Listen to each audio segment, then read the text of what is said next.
Living green or sustainably is about more than saving on your electric bill and doing your part to protect natural resources. It is about a safer and healthier life for you and your family without sacrificing style, quality, or budget. This is a movement to provide all of us with clean air to breathe and water to drink, safe, healthy food to eat, and places to live, and energy to run the places where we live, learn, play, and work. The Everyday Green Home Podcast helps you get the value of green for you, your family, and your community.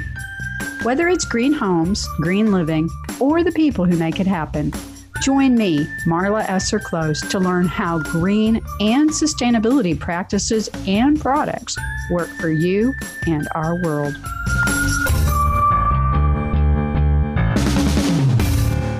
Your home is your refuge. It's the place where life happens. You know, the little stuff that happens every day, where you wake up and smell the coffee, where you read your kiddo a bedtime story, scratch your dog's tummy, and all the other little actions that make our houses home. But our homes have a secret life. With all the complexity of our modern life, we unknowingly may be living in, building, or remodeling a home that is not in our best interest. It may be something big like old lead paint or mold, or new paint and cabinets that off-gas. Not good. But chances are it's the small stuff. The leaky toilet, the drafty window, or the products you use to clean and sanitize. Having a green or greener home does not have to be hard or require sacrifice. A green home is not all or nothing. It starts with making smart choices about products and materials as you live in, build, or remodel your home. Just making a different choice in an appliance or plumbing or lighting fixture or even paint can set you on the course to a home which works better for you and yours. With the help of my book, Living Green Effortlessly, Simple Choices for a Better Home, we will cover the basics of the systems and features of your home and how to make the best of them. Join me to get started on your better home. Hi there, it's Marla, the Green Home Coach, and thank you for joining me for yet another chapter in my book, Living Green Effortlessly, Simple Choices for a Better Home. And I don't know about you, but simplifying has been really high on my list right now. So Simple Choices is exactly that, meant to help you simplify your life and still get a better outcome. So today, with the help of my book, we're going to be covering another set of systems and features of your home and how to make the best of them, be they what you have or what you're planning to upgrade to. So I'm really excited. Are you ready to get started? Chapter 3, Energy Efficiencies. How can you be comfortable and get the most for your energy dollars? I know this is something we are all trying to do. So directly from the book, where do you start when you want to start greening your home?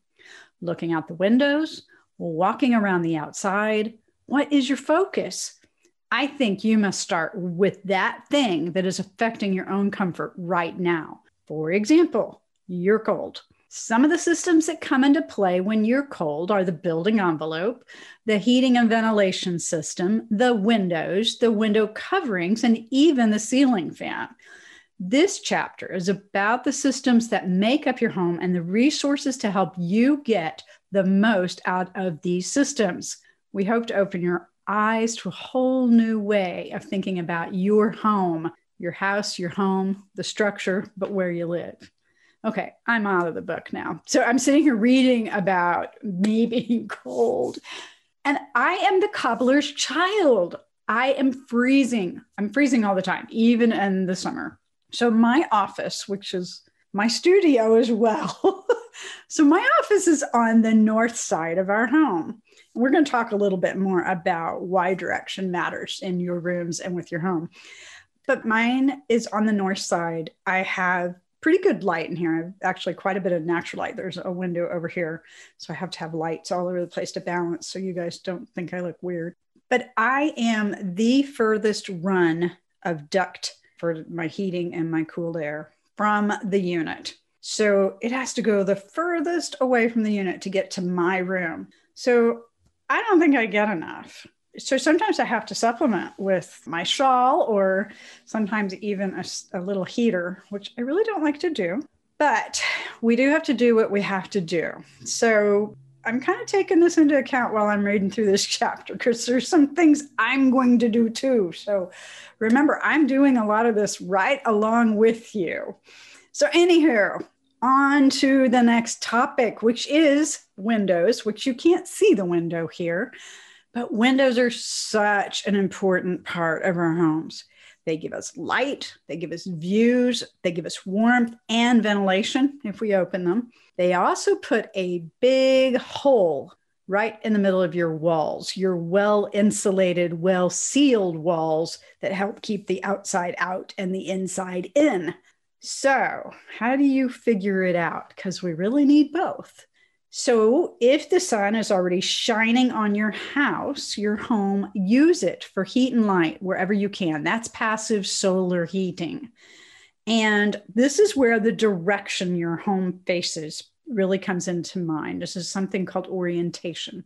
So if you go direction your front is facing is your orientation. So the front of my home faces north-ish. We're just going to go with north to be there. So as I was saying, my room is cold, my office. So the north windows are the rooms with the least amount of light, natural light, because the sun, especially in the winter, like it is right now when I'm recording this, the sun is way over in the south. And then even in the summertime, you can't see my hand, the summertime, it's almost straight up. But the north side of the house is protected, be it winter or summer, from direct sunlight. So I don't get that radiant heat hitting the window like I do on a south or west or east window. I don't get that direct warming up or the direct sunlight. So these rooms tend to be colder and darker. Keep the shades open, bring in as much natural light as you can. And I do have a lot of natural light, even with it being on the north side. Do make sure that any rooms on the north are extremely well sealed. I mean, that's important for any room, but especially on your north rooms. And that you have good light colors. You'll notice that I kind of have a nice light blue-green. Light colors reflect light and they make areas look lighter and brighter. So for cooler, darker rooms, you definitely, you want to go with a lighter color. Putting like a really dark navy or paneling or something in here would make this room look very cave-ish. So, and that makes you feel colder when it looks colder. So also put good lighting in these rooms on the north. They also would be great, like for a TV room or a den or something like that, because of the fact they're already going to be darker than other areas of your home. So then you have the east and west windows. So these are going to be opposing to each other. And of course, sun rises in the east and sets in the west. So these windows tend to get glare. Boy, when I lived in St. Louis, we had a big, huge window over our back staircase. Beautiful, beautiful view out over the pond. Love to sit there and drink my coffee in the mornings. But man, we would get that east sun coming up and it would just heat that window up and it would make that stairwell at least 5 degrees hotter in the summer than the rest of the house. And of course, it was a 3-story stairwell. So it just floated up. All that hot air just floated up to the top of the second floor. So what do you do for these windows that have glare? And I'm going to come back and tell you what we did on that home too, because we really worked out great. This is a great place to shade these windows. Blinds and window coverings can be your best friend here. And if you have the opportunity and you have a dense, dark floor, that can soak up some of that heat in the winter and actually release it back to your home to help keep it warm. But you want to make sure you close the shades in the summer so you're not heating up the floors in the summer. So at any rate, we're going to talk a lot more about window coverings a little bit further in the chapter, but we found a specific window covering that went outside. It was a solar screen for that east window, and I could still see beautifully. So I had that beautiful view, but it took the glare off of that. And what was cool about having the solar shade on the outside of the window is that the sun never got to the window. So the glass never got heated up. There's great options on the inside of your window glass as well, but they will still have some heat effect on the glass. So that was just really a great option for us, and it worked really, really well. And solar screens are still very available. And we have a gentleman not too far in our metro area that specializes in solar screens. So north, east, west, and then south. South is our side where we can do so much great stuff. It gets the most sun any time of the year. So in the winter, the sun is low on the south. In the summer, it's overhead on the south. So in the summer, you're going to want to shade as much as you can. This is where overhangs on your roof are great if you're building or remodeling. If you have an existing home that doesn't have much overhang, you could add awnings or trees or trellises with planting on it. So there's all kinds of things you could do. And also back to the solar screens, they would be a great option as well. But shading those windows on the south side in the summer mainly. And the winter, let that sun on in, let it come on in and let it heat up your home if you are in the colder climes. We're just cold enough in the winter. I'm in Oklahoma, and we get just enough cold in the winter where it gets chilly and then cold at night. And then we'll have a few weeks of really, really cold weather, but not near as cold as it was in St. Louis. So if your windows are one of your biggest energy losers in your home because you got these holes in your wall, what do you do about that? So replacing windows is expensive, very costly. It's one of the most costly improvements you can make to your home, but sometimes it is definitely well worth it. So if you are remodeling or building new, buy the best windows your budget will allow. You want at least 2 panes of glass. There's different gas-filled ones you can get. And you also want to pay attention to the framing. So metal framing can conduct cold and heat through it. Wood is a better insulator, but you also have to do a lot more maintenance on it. So we see a lot of fiberglass and vinyl products out there. Easy to maintain has become very important, as well as durability. So talk to your professional about the best combination of materials for your windows if you are replacing one or the whole house full of windows. Please be sure to use Energy Star windows when you are replacing or building. If you go to the Energy Star website, they have a really great, there's a map on what climate zone you're in and what are the specifications for the windows you need in your area. So that's really a big help. So, but before, if you're replacing windows, make sure they're properly sealed and you have good window coverings first, because a lot of times that's enough. And I had that experience back in St. Louis when I lived in my condo, not in the house over the pond. But when I lived in my condo, I had not very good quality windows. They were older, they were very leaky, and it would be so cold that I had my sofa pushed back over like 3 windows, almost like a big picture window, but it was 3 windows. And when I pushed my sofa back against those windows, it was too cold to sit in the sofa because the cold air was coming off the windows. So I found these really great shades, the honeycomb shades that accordion up, and they were insulating shades and they were light colored and they reflected sunlight back outside. They reduced the hot sun coming in the summer. They let lots of light in and they insulated those windows as well. So we caulked up all around the windows and the sills, the bottom part. And if you have casings, you'll want to do those too. That really helps. And a lot of times, older windows, if they're properly sealed with good air sealing, good weather stripping in the windows, a lot of times you can make them do. You can add all kinds of indoor window treatments to insulate them from the inside, draperies, curtains, shutters, blinds, shades. Do consider the thickness of the fabric, the coloring, and maybe layering draperies and shades to get the effect that you're looking for. But there's so much that you can do with window coverings that people really don't acknowledge, that they can control the heat gain and the sunlight gain with window coverings. And a good designer will tell them that you're really working for energy efficiency, and they'll work with you. And there's actually a couple of lines that have energy efficient certified products out there.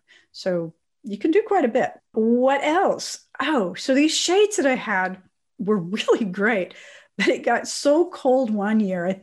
think I've told this story in another part, but we had a polar vortex that year, and I literally had ice on the windows when I'd lift those shades up. There would be like a thin layer of ice. And so the following year we put up the winter film to seal them, and that helped quite a bit. So sometimes, you got to get a little ingenious and kind of couple together a couple of different solutions to get the needed outcome. And this is a place where I've learned a lot of lessons by doing it. So sometimes the wrong way too. So feel free to take advantage of that. If you're a no window coverings person, then you're back to your shading options on the outside that we were just talking about, the awnings and outdoor blinds and screens and all that. So that is a great one. There's also a link on the energy.gov website that I will put in the show notes and in the notes for the recording that takes you to a great site on all the different types of window treatments and window coverings. And it's a really good reference. So I'd highly suggest that. Even doing something like tightly woven bamboo screens outside your windows in the summer can stop up to 75% of the sun's heat from reaching your windows. And that's your goal, is to keep that sun off of your windows. It's exactly what we did with that big window over the pond, is we shaded that before the sun ever got there. So windows are super important for natural light, daylighting. We love daylight. So exactly what is daylight? The combination of sunlight, light diffused by the Earth's atmosphere, and light reflected from the ground or other surfaces. It's all free. So it's not just the sun that comes in your windows, it's also the sun that bounces off your walls and off your ceilings and off of other surfaces. So you want to let the daylight in wherever you can. Windows, skylights, sun tubes.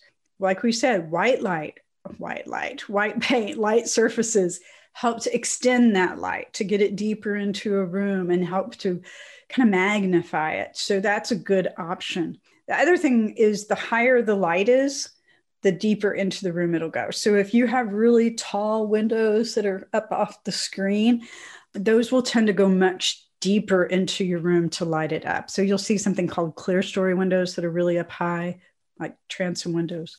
And then, of course, I get the question about skylights. And skylights bring a whole different kind of light in because they're from the top. They're from your roof or your ceiling, actually. These can be a wonderful option, especially if you don't have a good wall for daylighting. And today's skylights are amazing. They get daylight, energy efficiency, and ventilation all in one package. And you can connect them up to your smart home system, and they have shades and they open. And so, yeah, they do a lot. You also can look at tenting to have UV protection so you're not fading all your furniture. And like I said, once again, get the best windows you can for your budget when you do choose to replace or build. Just make sure they're really well insulated and sealed. And the other tip is, windows that slide sideways or up and down, you can't get them to seal as well as you can a casement window. So a window that cranks, it's just the physics of it. So you're going to trust me on that one. But if you can go with casement windows, you will get a tighter seal and a better product on the long go. So, this is all part of lighting. And lighting's not just the bulbs and the lamps. Obviously, it's the windows and day lighting, but it's overhead lighting. It's task lighting. Oh my gosh, we're doing everything in our homes right now. We're reading and cooking and playing and working and relaxing and working out. And all of those may take different kinds of light.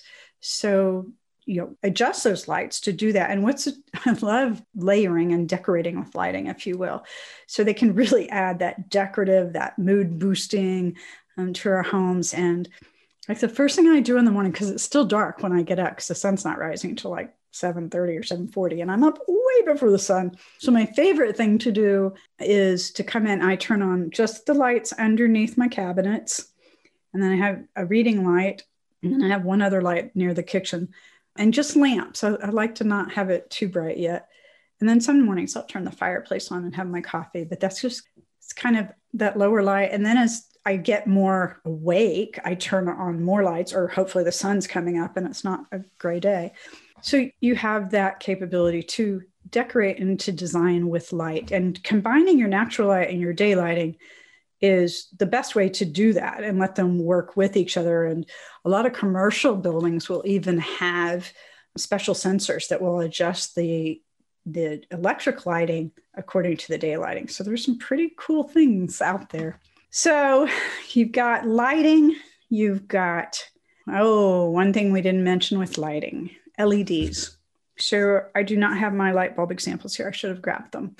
Many times, our home we purchased about a little over 4 years ago, and all of the bulbs in the house were the CFLs, the squiggly ones, which are okay. I mean, they were better than the old incandescent lights, a lot more energy efficient. And so that was a good thing, kept the lighting costs down in the house. But now everything is LED.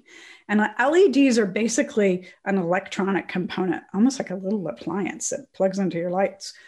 But these are a no-brainer. They last for a really long time. The cost has come way down. They have lots of color choices. And this is what we weren't as used to with old-fashioned incandescent lights. We didn't have as many color choices. Finally, the manufacturers have gotten smarter and kind of do soft white, daylight, and bright light. So rather, they used to give you the temperature number, which was very confusing for those that don't have a lighting background. But LEDs also give you great dimming capabilities, so they can really work well in decorating situations. I found these amazing LED lights from my mom's home. She has this one room that they use as a den at night and watch TV and stuff in there. But during the day, it's her office. So we found these dimming lights. As you dim them down, they would be very bright light when they were all on, very white, like being outside in the sun. And then as you dim them down, not only did they get dimmer, they got yellower, they got softer. So it felt like you were in a firelit room. They were wonderful. They still are wonderful. They're still there. So that's a great way to look at, how you can work with LEDs in your designs. And then, connect all the stuff that you can up to your smart home systems. The home of the Jetsons is here today. Woohoo. So what's the next thing we need to worry about? Heating. Oh my gosh. And that's cold right now. And this is typically about half our utility bill. So you want to get the most bang for your buck here, because any improvement you're going to make here is going to be a bigger bang for the entire buck. So you have a lot of choices and a lot of considerations with heating systems. But what's most important is to make sure, and we talked about this some in an earlier chapter, make sure you have air insulation and air sealing done right. And then that heating and cooling unit is sized for how your home is built or retrofitted.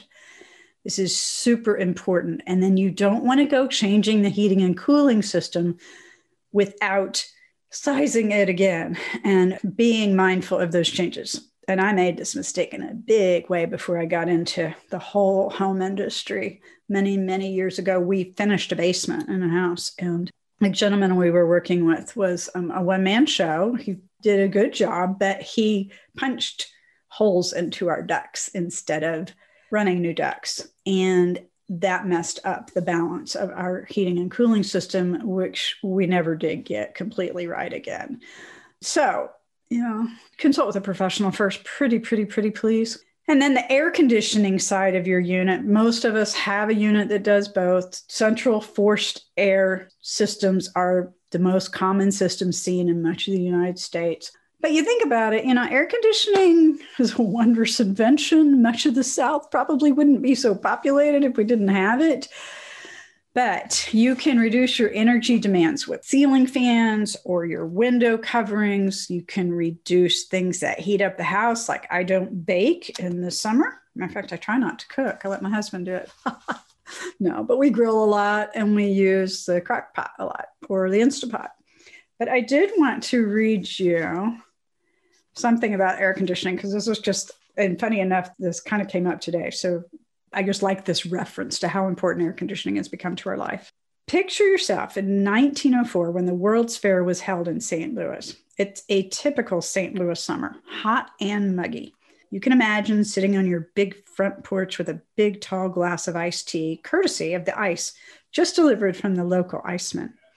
Thank goodness for the icebox, iced tea, and breezy porches. Air conditioning has just been invented, but there will be quite a few years before it's commonly used in houses. At first, air conditioning was used in public places, making going to the movies a popular event much more pleasant. So at any rate, I just think that's a fun reference. And being from St. Louis, I am somewhat of a World's Fair aficionado. So thanks for air conditioning, but keeping it in check is really important. So see what else you can do to keep your cool on. And to keep both your heat and cool on, thermostats. We have great programmable thermostats available to us, but so many people don't program them. So use them. There are lots of programming features. And now today you can get learning thermostats, all these great smart home features. You can control them from your smartphone. And that makes it so much easier to use all these great features that are here so we can take advantage of the energy savings and the comfort savings that we're getting. When you're picking out hot water systems, there's many energy efficient solutions. Do look carefully. Some of them are not real water efficient. So make sure you're looking at the whole picture. And then when you get down to appliances, just make sure you're buying the most energy efficient that your budget will allow. Energy Star website has a great list of Energy Star appliances. And one of the things I recommend, and there will be a podcast out this year and a recording out this year, is how to plan for your replacements of things like your appliances that eventually you're going to need. We won't go into it today, but plan ahead, save your money up. So because you know they're going to come, you know you're going to have to replace it, and research your options. If you have a plan that already says, when I need to replace my water heater, I want to go to this water heater. What kind of fuel? Is it tank or tankless? Where's it going to go? Probably where the old water heater was. Knowing what kind of refrigerator you want, et cetera. But doing a little bit of that research as you can ahead of time and having that budgeted will be a huge, huge help so you can keep to your energy efficient plans and your budget. So this wraps up chapter 3. I hope you will get the book and read through it because there's lots more tips in there. Some of them really super easy to do, some of them behavioral, some of them things you can buy. But definitely worth putting a few. Matter of fact, I challenge you to go find 3 things that you can put in place in your own home and get going with them. Just take a little action and keep yourself a little warmer. So our next recording will be chapter 4, which is, I know the informal name is the stuff you put in your home, but it is what is in your home, what to think about, what to look for, and what to choose. So stay tuned for chapter 4 coming up. Next recording. Thank you so much for joining me yet again with the Green Home Coach. And I look forward to seeing you in other parts of our services and our offerings. Have a great green day. That wraps this episode of the Everyday Green Home Podcast. Get the show notes with all the resources mentioned in this episode. And be sure to subscribe on your favorite podcast app so you never miss an episode. Ready to get started? Get more information, how-tos, and resources in my private Facebook group, Love Your Everyday Green Home. See you there. And remember that living a little better and a little greener is easier than you think.